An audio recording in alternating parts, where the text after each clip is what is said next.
हरिओम दोस्तों, स्वागत है आपका free study bye Lodhi sir के यूट्यूब चैनल में। मैं कृपाल लोधी। स्टूडेंट्स, आज हम आपको लेकर के आए हैं एमपी बोर्ड या सीबीएसई में क्लास 10 कक्षा 10वीं में मैथ्स सब्जेक्ट से प्रश्नावली 1.3। इसके पहले स्टूडेंट्स हम प्रश्नावली 1.1 और 1.2 अपलोड कर चुके हैं। आप हमारी प्लेलिस्ट में जाकर के देख सकते हैं। स्टूडेंट्स, आपको डेली 1 या 2 वीडियो हम उपलब्ध करवाते हैं। क्लास 10th मैथ्स के, साइंस और सोशल साइंस के वीडियो भी हमने अपलोड किए हैं। आप हमारी प्लेलिस्ट में जाकर के देख सकते हैं। दोस्तों, इसके अलावा हम कॉम्पिटिटिव एग्जाम की तैयारी भी यूट्यूब के माध्यम से निःशुल्क करवाते हैं। आप उसके वीडियोज भी यदि देखना चाहें, आपके परिवार में, दोस्त मित्र, रिश्तेदारों में कॉम्पिटिटिव एग्जाम की तैयारी करने वाले छात्रों, तो आप हमारी प्लेलिस्ट में जाकर के GK, GS, science, maths, reasoning की वीडियो भी देख सकते हैं। और आप हमें कमेंट बॉक्स में लिख करके भी बता सकते हैं जिस विषय की वीडियोस आप हमसे चाहते। तो आइए आज का टॉपिक प्रारंभ करते हैं। इसके पहले दोस्तों, यदि आप हमने हमारा चैनल सब्सक्राइब नहीं किया है तो सब्सक्राइब कर लीजिए और लाइक तो कर ही दीजिए। तो आइए प्रारंभ करते हैं। स्टूडेंट्स, क्वेश्चन फर्स्ट इसमें हमने लिया है, सिद्ध कीजिए कि वर्गमूल 5 एक अपरिमेय संख्या है। स्टूडेंट्स, इसके पहले आपको ये जानना जरूरी हो जाता है यहाँ से कि कौन सी संख्याएं परिमेय होती हैं और कौन सी संख्याएं अपरिमेय होती हैं। तो आई होप आप जानते होंगे जो रेशनल नंबर कहलाते हैं, यहाँ हम थोड़ा सा आपको बताएंगे। स्टूडेंट्स, ऐसी संख्याओं को हम परिमेय संख्याएं कहते हैं जिन्हें P/Q के रूप में लिखा जा सके। ये रेशनल नंबर कहलाते हैं, परिमेय संख्याएं कहलाती हैं, मतलब भिन्न वाली संख्याएं। और एक शर्त और होती है जहां Q का मान 0 ना हो, Q इज नॉट इक्वल 0। यदि Q का मान 0 नहीं है और उन्हें P/Q के रूप में लिखा जा सकता है तो ऐसी संख्याओं को हम परिमेय संख्याएं कहते हैं। और इनके जो मान होते हैं वो निश्चित होते हैं और इनके मान शांत होते हैं। ठीक है स्टूडेंट्स, लेकिन जो इरेशनल नंबर होते हैं, जो अपरिमेय संख्याएं होती हैं, जैसे हम कहें वर्गमूल 5, जब आप वर्गमूल 5 को या वर्गमूल 5 का भाग विभाजन विधि जो होती है, मतलब वर्गमूल निकालने की भाग विधि, जब आप इस वर्गमूल 5 का मान निकालते हैं तो 2.236 up to dash dash dash, मतलब अनंत तक इनके मान जाते हैं। मतलब ये कभी शांत नहीं होते। तो इनके जो दशमलव भिन्न होती हैं या इनके जो मान होते हैं ये कभी शांत नहीं होते। ऐसी संख्याओं को अपरिमेय संख्याएं कहते हैं। स्टूडेंट, तो वास्तविकता तो ये है कि जो वर्गमूल 5 है, √5 है, ये एक अपरिमेय संख्या है। लेकिन हमें सिद्ध करना है कि ये अपरिमेय संख्या है या नहीं है। ठीक है स्टूडेंट्स, भले हमें पता है कि ये √5 जो है, कभी आपको ऑप्शन में यदि दोस्तों आ जाए कि वर्गमूल 5 एक कैसी संख्या है, तो आपको क्या कहना है, वर्गमूल 5 एक अपरिमेय संख्या है। ठीक है, जिनके वर्गमूल नहीं निकलते, वर्गमूल 2 है, वर्गमूल 3 है, वर्गमूल 5, 7, वर्गमूल 11, स्टूडेंट्स जो पूर्ण वर्ग संख्याएं नहीं होती हैं, ये सभी की सभी कैसी होती हैं, अपरिमेय संख्याएं होती हैं। तो आइए हम देखते हैं इस प्रश्न को आपको कैसे हल करना है। हम इसमें मान के चलते हैं, माना वर्गमूल 5 एक परिमेय संख्या है। शुरुआत में हमें क्या मानना है, माना वर्गमूल 5 जो है, √5 जो है, ये एक कैसी संख्या है, ये परिमेय संख्या है तथा P व Q दो सह अभाज्य संख्याएं हैं।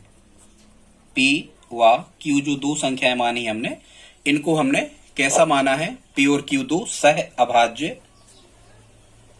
संख्याएं हैं। स्टूडेंट्स, आपको बता दें, ऐसी संख्याओं को हम सहअभाज्य संख्याएं कहते हैं जिनका महत्तम समापवर्तक 1 होता है, मतलब 1 के अलावा ये किसी भी संख्या से नहीं कटती हैं।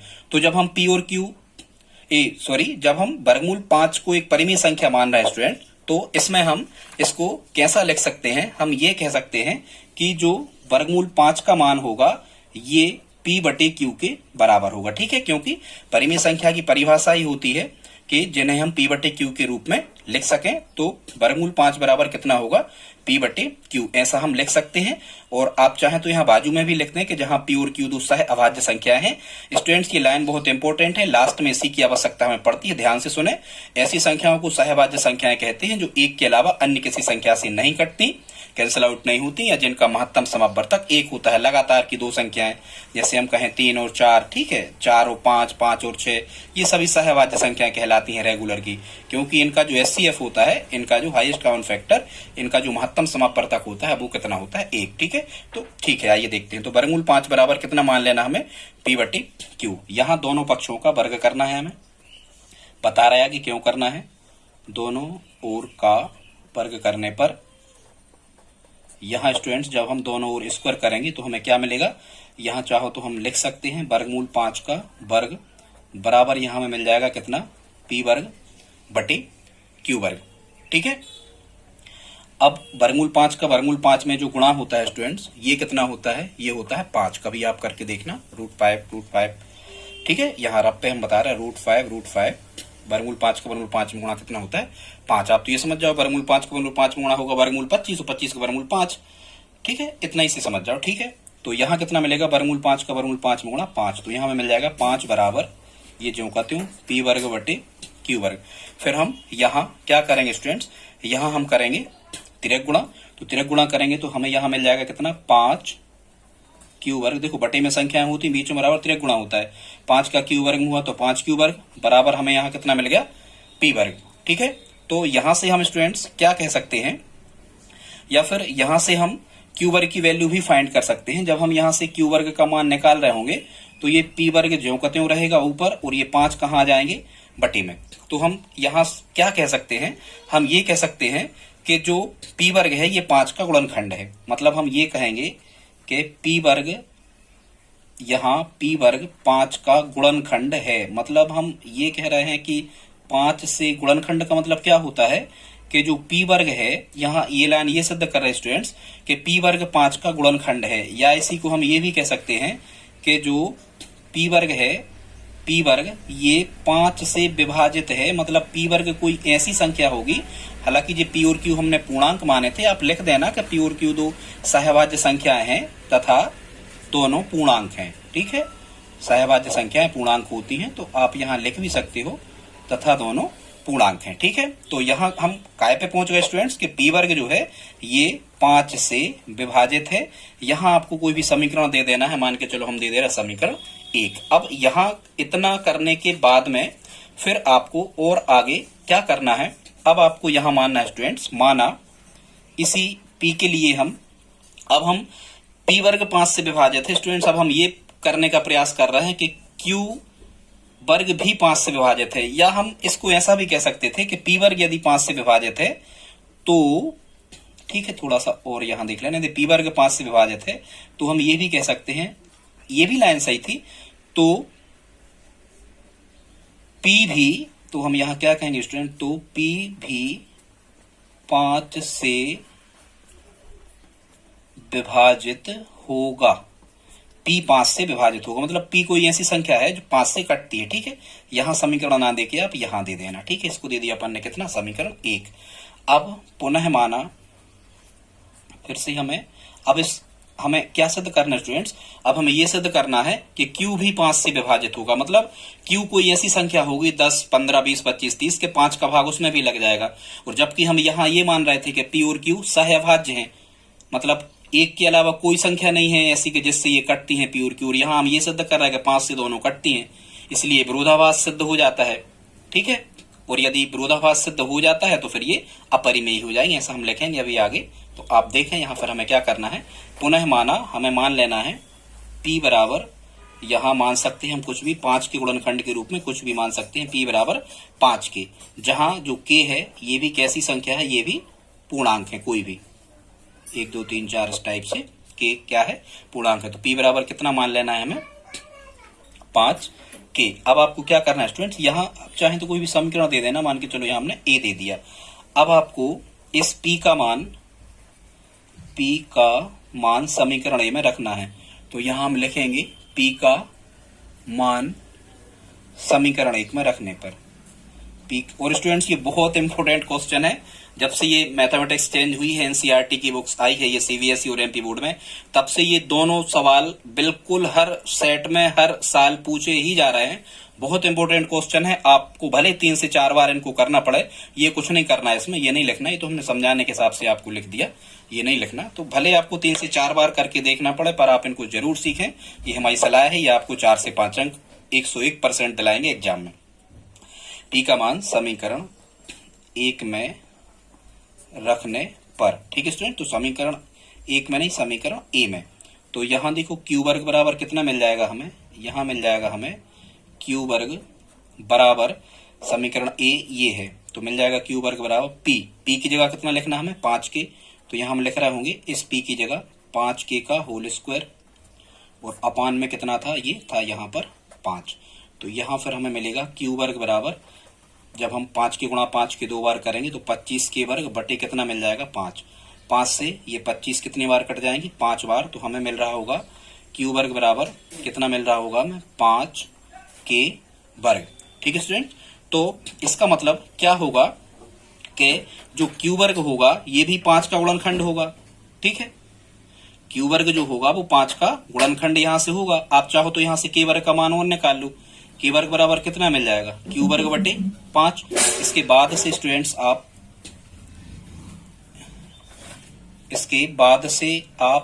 यहां देखें जो हम इस हरे कलर के पेन से लिख रहे हैं। के वर्ग बराबर कितना मिल गया हमें, के वर्ग बराबर मिला क्यू वर्ग बटे 5। ठीक है, आई होप आप यहां तक समझ गए होंगे कि के वर्ग का मान क्यू वर्ग बटे 5। तो स्टूडेंट्स यहाँ हम ये कह सकते हैं कि जो क्यू वर्ग है, अतः जो क्यू वर्ग है ये भी 5 का गुणनखंड है। मतलब यहाँ कोई ऐसी संख्या आ रही होगी कि जो 5 से कट रही होगी। क्यू वर्ग 5 का गुणनखंड है, और यदि क्यू वर्ग 5 का गुणनखंड है तो हम क्या कह सकते हैं स्टूडेंट्स, हम ये कह सकते हैं कि क्यू वर्ग जो है ये 5 से विभाजित होगी। क्यू वर्ग जो है ये 5 से विभाजित होगी, हम ये कह सकते हैं स्टूडेंट्स। ठीक है, यदि ये 5 का गुणनखंड है, मतलब ये कोई ऐसी संख्या है 10, 15, 20, 25 इस टाइप से। ठीक है, तो यदि क्यू वर्ग 5 का गुणनखंड है तो हम ये कहेंगे कि क्यू वर्ग 5 से विभाजित है। मतलब यदि हम उस संख्या का वर्ग भी कर दें तो 5 का भाग उसमें लग जाएगा। अब यदि क्यू वर्ग 5 से विभाजित है तो हम ये भी कह सकते हैं या लगा के कि क्यू भी 5 से विभाजित है। क्यू भी 5 से, क्या कह सकते हैं स्टूडेंट्स, क्यू भी 5 से विभाजित है। और यदि हमने यहाँ P भी 5 से विभाजित है, यहाँ समीकरण 1 दिया था, तो Q भी 5 से विभाजित है, यहाँ आपको समीकरण क्या दे देना है, 2 देना है। ठीक है स्टूडेंट्स, लेकिन अब आपको क्या करना है, जो इम्पोर्टेंट फैक्ट है हमें उस पर पहुंचना है।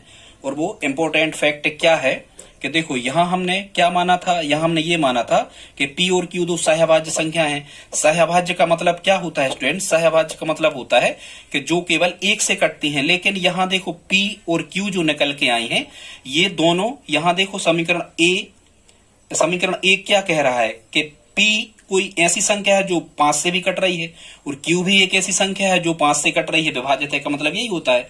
ठीक है, कि P और Q दोनों ऐसी संख्याएं हैं जिनमें 5 का भाग जा रहा है। लेकिन यहां हमने कैसी मानी थी, सहभाज्य मानी थी। तो ये हमारी जो अवधारणा जो हमने माना था उसके विपरीत है। या फिर हम ये कह सकते हैं कि चूंकि यहां P व Q दोनों का इतना स्टूडेंट्स करना ही पड़ेगा, हालांकि कुछ ज्यादा कठिन नहीं, आप 2-3 बार करोगे समझ में आ जाएगा। चूंकि यहाँ P व Q दोनों का उभयनिष्ठ गुणनखंड, मतलब उभयनिष्ठ गुणनखंड का मतलब कि दोनों ही 5 से कट रहे हैं, दोनों का उभयनिष्ठ गुणनखंड 5 है, जो हमारी मान्यता के विपरीत है। जो हमारी मान्यता, मतलब मान्यता हमने क्या मानी थी कि P और Q सहभाज्य होना चाहिए, लेकिन यहां सहभाज्य नहीं है। जो हमारी अवधारणा या जो हमारी मान्यता के कैसे हैं, विपरीत हैं या विरोधाभास है, कुछ भी आप लिख देना। यहां लिख देना कि अतः यह विरोधाभास है दोनों कथनों का कि हमने माने हैं कैसे सहभाज्य। यह विरोधाभास है जो हमारी मान्यता के विपरीत है, विरोधाभास है जो हमारी मान्यता के विपरीत है। हमारी मान्यता कैसे, या लिख सकते हो हमारी मान्यता गलत है कि ये सहभाज्य है और ये परिमेय है, हमारी मान्यता गलत है। ठीक है, और यदि हमारी मान्यता गलत है कि वर्गमूल 5 एक परिमेय संख्या है, तो हम कह सकते हैं क्या कह सकते हैं कि वर्गमूल 5 एक कैसी संख्या है स्टूडेंट्स, वर्गमूल 5 एक अपरिमेय संख्या है। इतना आपको लिखना ही पड़ेगा। यदि समझ में आ गया हो तो हमने प्रयास तो बहुत किया है। ये सब विरोधाभास वाले सवाल हैं, तो हम कह सकते हैं वर्गमूल 5 कैसी संख्या है, एक अपरिमेय संख्या है। और लास्ट में हम क्या लिख देंगे, यही सिद्ध करना था। ठीक है स्टूडेंट्स, क्या लिखेंगे हम, यही सिद्ध करना था। तो आई होप आपको समझ में आ गया होगा। तो ये था हमारा कौन सा क्वेश्चन, ये क्वेश्चन था हमारा फर्स्ट। अब हम जल्दी से आपको सेकंड और बता देते हैं स्टूडेंट्स। ये दोनों प्रश्न जो हैं ये बहुत ही इंपॉर्टेंट हैं, परीक्षा में ये बिल्कुल पूछे ही जाते हैं। ठीक है स्टूडेंट, तो देखते हैं अब हम दूसरा क्वेश्चन। ये क्या था, इसमें कह रहे हैं हमें सिद्ध करना है, क्या सिद्ध करना है, सिद्ध कीजिए कि 3 धन 2 वर्गमूल 5 एक अपरिमेय संख्या है। जैसा कि हम अभी सिद्ध कर चुके थे, क्या आपने देखा फर्स्ट क्वेश्चन में कि वर्गमूल 5 कैसी थी, एक अपरिमेय संख्या थी। अब वो यहाँ ये कह रहे हैं कि एक संख्या का गुणनफल भी लिखा है अपरिमेय के साथ में और कोई एक पूर्णांक जुड़े भी है, तो इसे हमें क्या सिद्ध करना है कि ये भी एक कैसी संख्या है, अपरिमेय संख्या है। तो आइए देखते हैं इसको हमें कैसे सिद्ध करते हैं। प्रारंभ में हमें मान लेना है, माना कि पहले जैसा, माना कि पूरे के पूरे 3 धन 2 वर्गमूल 5 एक परिमेय संख्या है। क्या मान लेना है, माना कि इसके बिल्कुल जस्ट हमें अपोजिट मान लेना होता है। माना कि 3 धन 2 वर्गमूल 5 एक परिमेय संख्या है। ठीक है स्टूडेंट्स, अब यदि ये 3 धन 2 वर्गमूल 5 यदि ये एक परिमेय संख्या है तो हम इसे कैसा लिख सकते हैं, हम इसे मान के चलो परिमेय संख्या दी है तो हम p बटे क्यू या a बटे बी, उसमें p बटे क्यू मान लिया था, यहाँ a बटे बी मान सकते, कुछ भी p बटे क्यू लेके भी चलना आप हो जाएगा। तो a बटे बी बराबर हम कितना लिख सकते हैं, 3 धन 2 वर्गमूल 5। लेकिन यहाँ एक लाइन हमें लिखना है, ये a और b दोनों पूर्णांक हैं और सहभाज्य संख्या है। ठीक है, जहां a व b दोनों पूर्णांक हैं, a व b दोनों पूर्णांक हैं व सह अभाज्य संख्याएं हैं। बहुत इंपॉर्टेंट फैक्ट है स्टूडेंट्स, ये सहभाज्य संख्याएं क्या कहलाती हैं, तो ऐसी संख्याओं को हम सहभाज्य कहते हैं जो केवल एक से कटती हैं या जिनमें केवल एक का भाग जाता है या जिनका महत्तम समापवर्तक एक होता है। एक के अलावा ये किसी भी संख्या से नहीं कटती हैं। ऐसी संख्याओं को हम क्या कहते हैं, सहभाज्य संख्याएं स्टूडेंट्स कहते हैं। यहाँ इस समीकरण में जब हम आगे बढ़ते हैं तो देखो, जब आप यहाँ से स्टूडेंट्स, यहाँ से जब आप हमें निकालना है स्टूडेंट्स, यहाँ से करणी 5 का मान, कितने का मान निकालना है, करणी 5 का। तो आप चाहो तो यहाँ से हम बना सकते हैं a बटे बी, और ये 3 इस तरफ आएंगे तो 3 काय के हो जाएंगे स्टूडेंट्स, ये ऋण के हो जाएंगे, वो बराबर 2 वर्गमूल 5, ये ज्यों का त्यों हमें मिल जाएगा। ठीक है, आई होप आप समझ रहे होंगे। इसलिए जब हम यहाँ से केवल करणी 5 का मान निकाल रहे होंगे, या ठीक है, या आप इसे ऐसा भी लिख सकते हो, आप लिख सकते हो 2 करणी 5 बराबर मिल जाएगा हमें a बटे बी ऋण 3। इस तरफ उस तरफ लिख दो, कोई अंतर नहीं पड़ता, पूरा पक्षांतरण किया, 2 करणी 5 इस तरफ लिया और ये पूरा हम कहाँ लेगा, इस तरफ। इसलिए अब यहां से देखना, जब हम करणी 5 का मान निकाल रहे होंगे तो ये ज्यों का त्यों a बटे बी ऋण 3 ये ज्यों का त्यों रहेगा। और ये जो होंगे कौन, ये जो 2 इसके साथ में चल रहे थे स्टूडेंट्स, ये कहाँ आ जाएंगे, ये आ जाएंगे कहाँ, इन सबके बटे में। तो हम डायरेक्ट बटे, यहाँ या तो हम 1 बटे 2 लिख सकते हैं स्टूडेंट्स, चाहो तो चलो यहाँ 1 बटे 2 कर दे रहे हैं हम। अब ये समझना, यदि हमने यहाँ 1 बटे 2 कर दी मतलब ये बटे में आ गए हैं, तो इसको हम ऐसा भी लिख सकते हैं, करणी 5 बराबर जब 1 बटे 2 का गुणा करेंगे तो ये आ जाएगा a बटे कितना 2b, और ऋण यहाँ कितना आ जाएगा स्टूडेंट 3 बटे 2, क्योंकि 1 बटे 2 का 3 में गुणा करना, 3 एकम 3, 2 एकम 2। तो करणी 5 का मान यहाँ पर कितना आ गया, a बटे 2b ऋण 3 बटे 2। ठीक है, आई होप आप यहाँ तक समझ गए होंगे। चूंकि अब हमें क्या करना है, चूंकि देखो a व b कैसे थे, a व b पूर्णांक संख्याएं थी, हमने मानी थी। चूंकि a व b पूर्णांक मतलब 1 2 3 4 5 इस टाइप से, चूंकि a व b पूर्णांक है। ठीक है, अब यदि a और b पूर्णांक हैं तो हम ये कह सकते हैं, इसलिए a बटे 2b ऋण 3 बटे 2, मतलब जो इसका मान है ये कैसा है, ये भी होगा क्या, एक परिमेय संख्या। ठीक है, यदि ये और भी पूर्णांक हैं तो a बटे 2 भी मतलब करणी 5 चूंकि एक परिमेय संख्या थी तो a बटे 2 भी ऋण 3 बटे 2, मतलब जो भी करणी 5 का मान हमें मिल रहा है ये भी क्या होगा, परिमेय संख्या होगा। ठीक है, अब हम क्या कहेंगे कि जो, ठीक है स्टूडेंट्स, आई होप आप यहां तक समझ गए होंगे। हमने क्या सिद्ध कर दिया कि a बटे 2 भी ऋण 3 बटे 2 एक परिमेय संख्या है। चूंकि करणी 5 भी यहां से कैसी संख्या होगी, करणी 5 भी यहां परिमेय संख्या होगी, ये हम यहां पर सिद्ध कर चुके।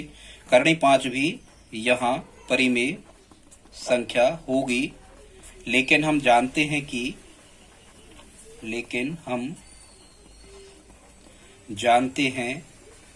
कि, करणी 5 एक